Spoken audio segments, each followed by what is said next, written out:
So hello welcome guys, मैं अनुज संगानी आपका हमारे चैनल सिंपल इन्वेस्टमेंट्स पे हरी स्वागत करता हूँ। ठीक है, तो आज का जो वीडियो होने वाला है उसमें हम आपको स्मॉल केसेस के बारे में बताने वाले और आपको ये बताएंगे कि क्या आपको स्मॉल केसेस से इन्वेस्टमेंट करना चाहिए या फिर नहीं करना चाहिए। तो ये जो स्मॉल केसेस है ये एक नया इन्वेस्टमेंट का टूल है और बेसिकली बहुत सारे अलग अलग टाइप के इन्वेस्टर सब मीन्स बहुत सारे इन्वेस्टर इसका इस्तेमाल कर रहे हैं। सो आज के वीडियो में हम जानेंगे कि क्या ये इस्तेमाल सही है या फिर गलत है और उसके चार्जेस के बारे में जानेंगे और फिर ये कैलकुलेट करेंगे कि मीन्स आपका जो पोर्टफोलियो है वो कितने के ऊपर का होना चाहिए जिसके बाद हमें इसमें इन्वेस्टमेंट करना चाहिए। ठीक है, लेकिन कुल मिला के मेरे हिसाब से यहाँ पे स्मॉल केसेस में आपको इन्वेस्टमेंट नहीं करना चाहिए अगर आप एक छोटे इन्वेस्टर या फिर एक कंजर्वेटिव इन्वेस्टर हो तो।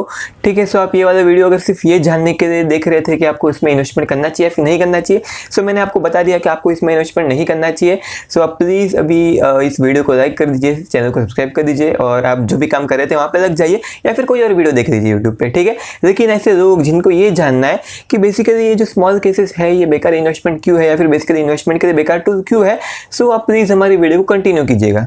सो ये जो स्मॉल केसेस है, स्मॉल केसेस होता क्या है? स्मॉल केसेस बेसिकली एक म्यूचुअल फंड के जैसा है। म्यूचुअल फंड में होता क्या है कि म्यूचुअल फंड में अपना पैसा किसी एक बंदे को देते हैं और वो बंदा पूरा इन्वेस्टमेंट करता है। स्मॉल केसेस यानी बेसिकली ये एक स्टॉक का बास्केट रहता है, पहले से ही चूज़ किया हुआ रहता है, कोई बेसिकली फाइनेंशियल एनालिस्ट इसको चूज़ करता है एंड देन उसके बाद हम इसमें पैसा इन्वेस्टमेंट करते हैं। यानी बेसिकली वो बास्केट में जितने भी स्टॉक होंगे, 10 स्टॉक होंगे या फिर 15 स्टॉक होंगे, तो उसके हिसाब से हम उसमें इन्वेस्टमेंट कर सकते हैं। एंड देन उसके बाद यहाँ पे अगर हम देखेंगे तो स्मॉल केसेस के पास म्यूचुअल फंड के सामने एक एडवांटेज क्या आती है, यहाँ पे स्मॉल केसेस के पास एक एडवांटेज ये आती है कि जो म्यूचुअल फंड है उनका जो एक्सपेंस रेशियो है वो तकरीबन 1% 2% के आजू बाजू रह सकता है, लेकिन ये जो स्मॉल केसेस है उसमें आप खुद ही इन्वेस्टमेंट करते हो जिसकी वजह से यहाँ पे एक्सपेंस रेशियो नहीं है, ऐसा ये लोग बोलते हैं, लेकिन हमारे हिसाब से ऐसा बिल्कुल भी नहीं है। आपको यहाँ पे बहुत सारे चार्जेस देने पड़ते हैं, उसकी बात हम आगे करेंगे। ठीक है, सो बेसिकली यहाँ पे उनके हिसाब से एक्सपेंस रेशियो नहीं है, सो एक एडवांटेज है। और जो दूसरा एडवांटेज है वो ये है कि म्यूचुअल फंड में बेसिकली कोई और बंदा आपका पैसा इन्वेस्टमेंट कर रहा है, यानी बेसिकली कोई और बंदा आपके पैसे पे कंट्रोल दिखा रहा है, लेकिन यहाँ पे स्मॉल केसेस में आप अपने पैसे पे कंट्रोल कर सकते हो। ठीक है, सो इसके भी कुछ डिसएडवांटेजेस है जो हम आगे बताएंगे।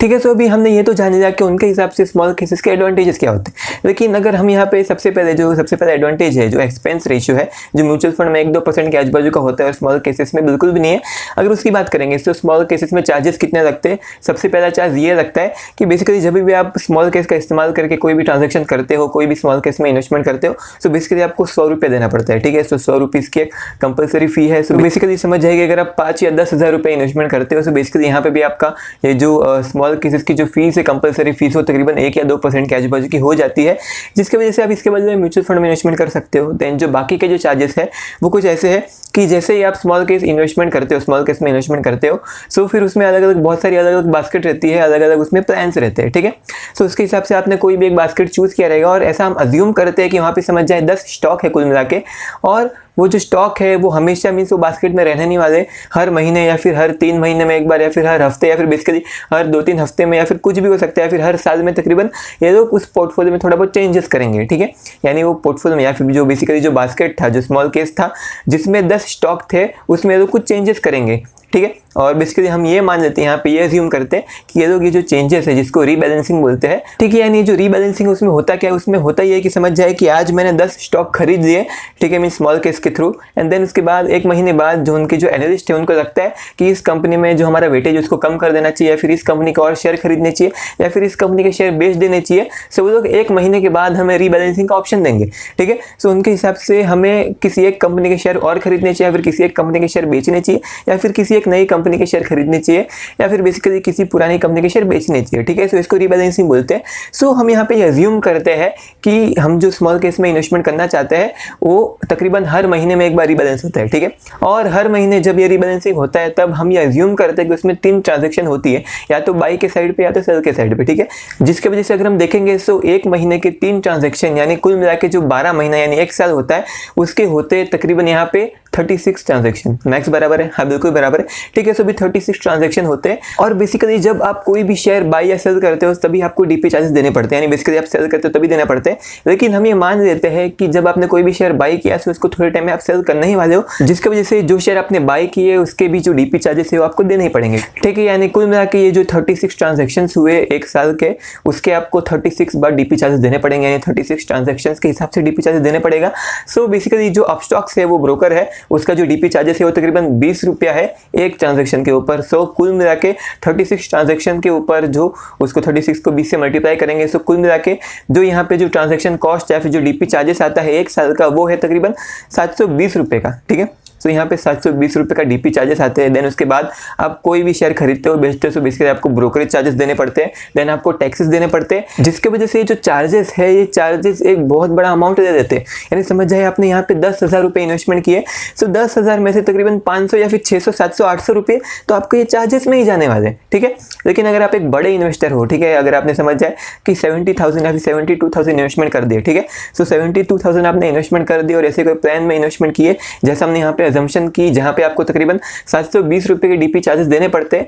सो 72,000 रुपीज़ का 1% होता है 720 रुपया, यानी 72,000 का 1% का एक्सपेंस रेशियो आप चार्जेस में ऐसे ही दे रहे हो, जिसके वजह से अगर आप एक बड़े इन्वेस्टर हो, यानी बेसिकली आप 1 लाख 2 लाख 3 लाख 4 लाख 5 लाख अगर इतना बड़ा इन्वेस्टमेंट करते हो, तो बेसिकली आपको ये चार्जेस थोड़े बहुत कम लगेंगे आपके पोर्टफोलियो के हिसाब से। लेकिन अगर आप एक छोटे इन्वेस्टर हो, यानी अगर आप समझ जाए कि सिर्फ आप 35,000 रुपये इन्वेस्टमेंट करते हो, सो 35,000 रुपये के हिसाब से ये 720 रुपये के डीपी चार्जेस आपके पोर्टफोलियो का तकरीबन 2% हो जाता है, यानी हर साल का एक्सपेंस रेशियो आपका 2% का है।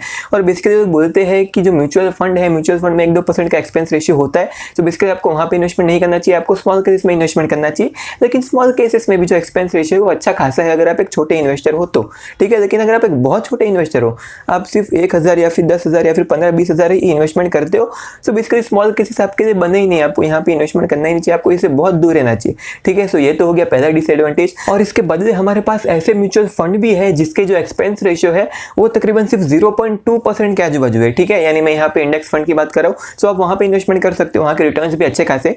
ठीक है, देन जो दूसरा एडवांटेज आता है, वो दूसरा एडवांटेज ये है कि ये लोग बोलते हैं कि आपको बेसिकली आप कंट्रोल कर सकते हो अपने इन्वेस्टमेंट के ऊपर। यानी अगर आप एक फंड मैनेजर को पैसा दोगे तो कहीं पे भी इन्वेस्टमेंट कर सकता है, लेकिन अगर आप खुद से स्मॉल कैश में शेयर बाय करोगे तो बेसिकली आप खुद से मीन्स आपके पैसे पे आप कंट्रोल कर सकते हो। लेकिन इसका डिसएडवांटेज एक ये आता है कि बार बार आपको मीन्स बहुत झंझट में फंसना पड़ेगा। आपने समझ जाए कि एक बार म्यूचुअल फंड में पैसा इन्वेस्टमेंट कर दिया तो कर दिया, उसके बाद आपको किसी भी चीज़ का ध्यान रखने की जरूरत नहीं है। जो स्मॉल केसेस है उसमें बेसिकली आपको ये इंश्योर करना पड़ेगा आपके अकाउंट में अच्छा खासा पैसा रहता है, और साथ ही साथ आपको हर महीने या फिर हर 3 महीने में एक बार या फिर जो भी इनकी रिबैलेंसिंग फ्रीक्वेंसी रहती है उसके हिसाब से आपको यहाँ पे रिबैलेंसिंग करनी पड़ेगी। ठीक है, सो ये तो होगा दूसरी डिसएडवांटेज। देन जो तीसरी डिसएडवांटेज है वो ये है कि ये जो जितने भी स्मॉल केसेस रहते हैं उनकी जो हिस्ट्री है वो हिस्ट्री इतनी ज़्यादा अवेलेबल नहीं है हमारे पास। ये जो स्मॉल केसेस है ये एक नया प्रोडक्ट है, ये बेसिकली 2-3 साल पहले ही लॉन्च हुए हैं, जिसके वजह से इनके जितने भी स्मॉल केसेस है उनकी बहुत ज़्यादा बड़ी हिस्ट्री नहीं है हमारे पास, और इनके जो रिकॉर्ड अवेलेबल है वो एकदम रिसेंट है, तकरीबन 1 या 2 साल पुराना ही है, जिसकी वजह से हम सबको पता है कि पिछले 1 साल से तकरीबन बुल रन चल रहे हैं, और जिसके वजह से मोस्टली सब स्टॉक ऊपर ही जा रहे हैं, मोस्टली सब सेक्टर ऊपर ही जा रहे हैं, और हमारे और आपके पोर्टफोलियो में भी अच्छे खासे रिटर्न हमें देखने मिल रहे हैं। लेकिन हमेशा ऐसा नहीं होने वाला, हमें पता नहीं है कि बियर मार्केट में स्मॉल केसेस कैसा परफॉर्म करने वाले हैं। ठीक है, जिसकी वजह से यहाँ पे क्वेश्चन ये रहता है कि जो स्मॉल केसेस के जो रिटर्न्स है वो तो अच्छे खासे है, लेकिन जो बुल मार्केट है वो बुल मार्केट में ऐसे रिटर्न कमाए इसने, बियर मार्केट में कैसा कमाएगा हमें कुछ भी नहीं पता है। और साथ ही साथ कुछ स्मॉल केसेस में आप देखोगे तो वहाँ पे वो लोग खुद ही इंडेक्स फंड में इन्वेस्टमेंट करते हैं, फिर बेसिकली इंडेक्स फंड के ETF खरीदते हैं। ठीक है, जिसकी वजह से जो स्मॉल केसेस है वो भी ऑलमोस्ट जो इंडेक्स फंड होते हैं उनके जो रिटर्न है उसको मिमिक करते हैं। जो इंडेक्स फंड है हमारे, या फिर बेसिकली जो इंडेक्स है हमारे निफ्टी और सेंसेक्स, उन्होंने तकरीबन पिछले 40 साल में उन्होंने हर साल ऑन एन एवरेज 15 या फिर 14% का रिटर्न दिया है। ठीक है, सो ये जो CAGR है जो स्मॉल केसेस का, वो भी कुल मिला के हमें तकरीबन अभी फिलहाल बुल रन में हमें तकरीबन 15%, 16%, 17% के आजू बाजू मिल रहा है, और कोई कोई जो बहुत एक्सेप्शनल स्मॉल केसेस है उनके जो रिटर्न है वो तकरीबन हमें 22%, 30%, 40% के आजू बाजू मिल रहे हैं। लेकिन वो जो स्मॉल केसेस है वहाँ पे जो रिस्क है, रिस्क बहुत ज़्यादा है। साथ ही साथ उनके जो चार्जेस है वो स्मॉल एक इन्वेस्टर के हिसाब से जो चार्जेस है वो बहुत ज़्यादा है। ठीक है, सो यहाँ पे हम अगर हमारी फाइनल एडवाइस की बात करेंगे, सो यहाँ पे जो फाइनल एडवाइस है हमारी वो यही रहेगी कि अगर आप एक छोटे इन्वेस्टर हो तो बेसिकली आपको चार्जेस को एनालाइज करना पड़ेगा। देन साथ ही साथ आपको ये भी एनालाइज करना पड़ेगा कि आप बेसिकली कौन से स्मॉल केस में इन्वेस्टमेंट करते हो। और बेसिकली अगर आप एक बहुत छोटे इन्वेस्टर हो, तकरीबन आप सिर्फ 10,000 या 20,000 ही इन्वेस्टमेंट करते हो, सो बेसिकली आपको स्मॉल केसेस में इन्वेस्टमेंट नहीं करना चाहिए। अगर आपको कहीं पर इन्वेस्टमेंट करना है तो बेसिकली आप इंडेक्स फंड में इन्वेस्टमेंट कर सकते हो, ठीक है। सो वहाँ पे आपको पैसा एक बार डालना है, देन उसके बाद 10-15 साल के लिए उसको वहीं पे छोड़ देना, देन उसके बाद आपको सिर्फ इंडेक्स फंड का चमत्कार देखना है, ठीक है। क्योंकि उसके जो एक्सपेंस रेशियो है वो भी बहुत कम है, यानी तकरीबन 0.2% के आजू बाजू के है। देन उसका जो रिस्क है, रिस्क भी बहुत कम है, क्योंकि जो इंडेक्स रहते हैं जैसे सेंसेक्स और निफ्टी, वो जितना मूव करेंगे, जो इंडेक्स फंड है वो भी इतना ही मूव करने वाले, जिसकी वजह से इनका रिस्क कम हो जाता है। और साथ ही साथ हमें इसका पास्ट रिकॉर्ड भी अवेलेबल है। हमें पता है कि ये जो इंडेक्स है वो हमेशा अच्छा ही परफॉर्म करते हैं। 40 साल से उन्होंने तकरीबन हर साल 14% का एवरेज रिटर्न दिया है, जो कि काबिल तारीफ है। सो यही थी हमारे वीडियो। अगर आपको वीडियो अच्छी लगे तो प्लीज़ एक बार हमारे चैनल को सब्सक्राइब कर देना, बाजू में बेल आइकन उसका भी दबा दीजिएगा, ताकि हमारे चैनल पे कोई भी नई वीडियो आएगी उसकी नोटिफिकेशन सबसे पहले आपके पास आएगी। और प्लीज़ हमारी इस मेहनत के लिए प्लीज़ एक बार इस वीडियो को लाइक कर देना, ठीक है। So thank you so much इस वीडियो को यहाँ तक देखने के लिए। Thank you so much. अब हम चलते हैं।